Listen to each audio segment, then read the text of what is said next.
మేడ్చల్ జిల్లా బోడుప్పల్లో ప్రధానమంత్రి భారతీయ జన ఔషధి కేంద్రంను మల్కాజ్గిరి ఎంపీ ఈటెల రాజేందర్ ప్రారంభించారు. ప్రధానమంత్రి పేద ప్రజలకు వైద్యపరంగా భారం పడకుండా ఉండాలని ఆయుష్మాన్ భారత్ జన ఔషధి పథకాలను తీసుకువచ్చారు.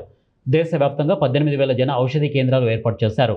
ఇంకా అధిక సంఖ్యలో జన ఔషధ కేంద్రాలు విస్తరించి కోట్ల మంది పేద ప్రజలకు ఉపయోగపడతాయని, సేవ చేసే భాగ్యం కలుగుతుంది అని ఈటెల రాజేందర్ పేర్కొన్నారు. మనం ఏ జబ్బు పడినా కూడా, like for example we have many long term diseases, అంటే మనకి బీపీ, షుగర్ ఇవన్నీ మనకి లైఫ్ లాంగ్ ఉండే డిజార్డర్స్ కదా.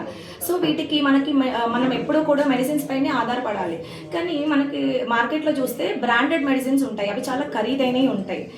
సో మనకు అవి ఫైనాన్షియల్ బర్డన్ అనేది ఎక్కువ అవుతుంది. సో దానికి ఏం చేయాలంటే ఈ జనౌషధి మెడిసిన్స్ కనుక మనం యూజ్ చేస్తే, జనౌషధి మెడిసిన్స్కి బ్రాండెడ్ మెడిసిన్స్కి డిఫరెన్స్ ఏంటి అంటే there is no much difference, అసలు డిఫరెన్స్ ఏమీ లేదు.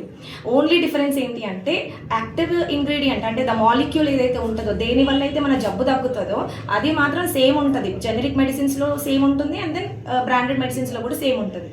బట్ కాస్ట్ చూస్తే కనుక బ్రాండెడ్ మెడిసిన్స్ మనకి చాలా ఎక్కువ ధరకి వస్తాయి అన్నమాట. కానీ జనౌషధి మెడిసిన్స్ మనకి చాలా తక్కువ ధరకు వస్తాయి. సో దట్ మనకి ఆ ఫైనాన్షియల్ బర్డన్ అనేది మనకి తగ్గుతుంది. అండ్ మనకి డిస్కౌంట్స్ కనుక చూస్తే 40 to 90% ఆఫ్ ద డిస్కౌంట్స్ ఆఫర్లో మనకి మెడిసిన్స్ అనేది అవైలబుల్గా ఉంది. అండ్ పీపుల్ యొక్క పర్సెప్షన్ ఏంటి, అసలు జనాలు ఏమనుకుంటారంటే బ్రాండెడ్ మెడిసిన్స్ వాడితేనే మనకి తగ్గుతాయి, జెనరిక్ మెడిసిన్స్ ఇవి తక్కువ ధరకు వస్తున్నాయి కదా, సరిగా పనిచేయవేమో అని అనుకుంటాం. కానీ అది మనలో ఉన్న అపోహ మాత్రమే. ఫస్ట్ మనం ఈ అపోహని తొలగించాలి. అండ్ మనం డాక్టర్తో ఏం చెప్పాలి అంటే మాకు జనౌషధి జెనరిక్ మెడిసిన్సే రాయమని చెప్పాలి.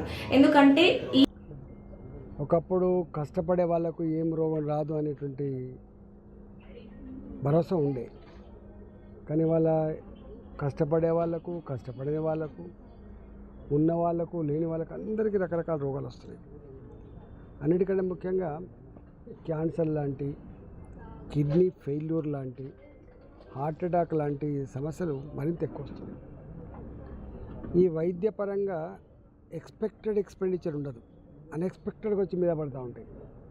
బయటికి పోతాం, ఎక్కడో యాక్సిడెంట్ అవుతుంది, తలకాయకు పెద్ద గాయం అవుతుంది, 20 లక్షలు 30 లక్షలు ఉంటే తప్ప ట్రీట్మెంట్ ఇవ్వనని చెప్పి అంటుంటే, ఏది ఉంటే అది అమ్మి బిడ్డని బతికించుకోవడం కోసం, భర్తను బతికించడం కోసం అనేక మంది ప్రయత్నం చేస్తూ ఉంటారు. నరేంద్ర మోడీ గారు దేశంలో పేదవాళ్లకు వైద్యపరంగా భారం పడకుండా ఉండాలని ఇప్పటికే 2-3 స్కీములు వచ్చినాయి. ఒకటి ఆయుష్మాన్ భారత్ ఒక స్కీమ్ వచ్చింది. రెండోది ప్రధానమంత్రి జన ఔషధి కేంద్రాలు.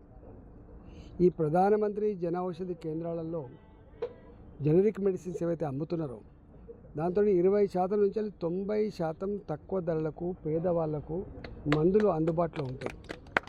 ఈ దేశంలో ఇప్పటికే 18,000 షాపులు ఓపెన్ అయినాయి. 18,000 షాపులు ఓపెన్ అయినాయి.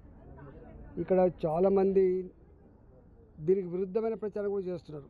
జెనరిక్ మెడిసిన్ పనిచేయదు, ప్రధానమంత్రి జన ఔషధి కేంద్రాల్లో కొనుక్కునే మందులు నాణ్యమైన మందులు కావు అని చెప్పి ఒక చెడ్డ ప్రచారం జరుగుతున్నప్పుడు కూడా పేదవాళ్ళు మాత్రం దీన్ని ఇప్పుడిప్పుడే ఆదరిస్తూ ఉన్నారు.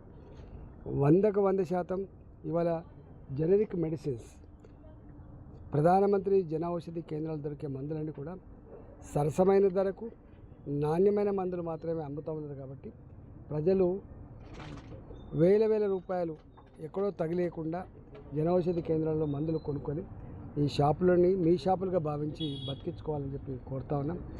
ఈరోజు వారోత్సవాలు జరుగుతూ ఉన్నాయి. మార్చి మంత్లో వారోత్సవాలు జరుగుతూ ఉన్నాయి, జన ఔషధి కేంద్రాల వారోత్సవాలు. నేను కూడా కేంద్రంలో ఈ జన ఔషధి కేంద్రాలకు సంబంధించిన కమిటీలో నేను కూడా ఉన్నా. దానికి ఉన్న సాధక బాధకాలు దాని అన్నీ కూడా నాకు తెలుసు. ఈ మధ్య కాలంలో మొన్న 2 days బ్యాక్ ఢిల్లీకి పోయినప్పుడు జన ఔషధి కేంద్రాలలో అన్ని మందులు అందుబాటులో ఉండాలని, అన్ని మందులు సరసమైన ధరలకు అందుబాటులో ఉండాలని, ఎక్కడ కూడా ఎక్స్పైరీకి ఆస్కారం లేకుండా, నడిపే వాళ్ళకు కూడా కమిషన్ పెంచాలని, నడిపే వాళ్ళు కూడా ఉత్సాహంగా జరుపుకునేటువంటి వాతావరణం ఉండాలి.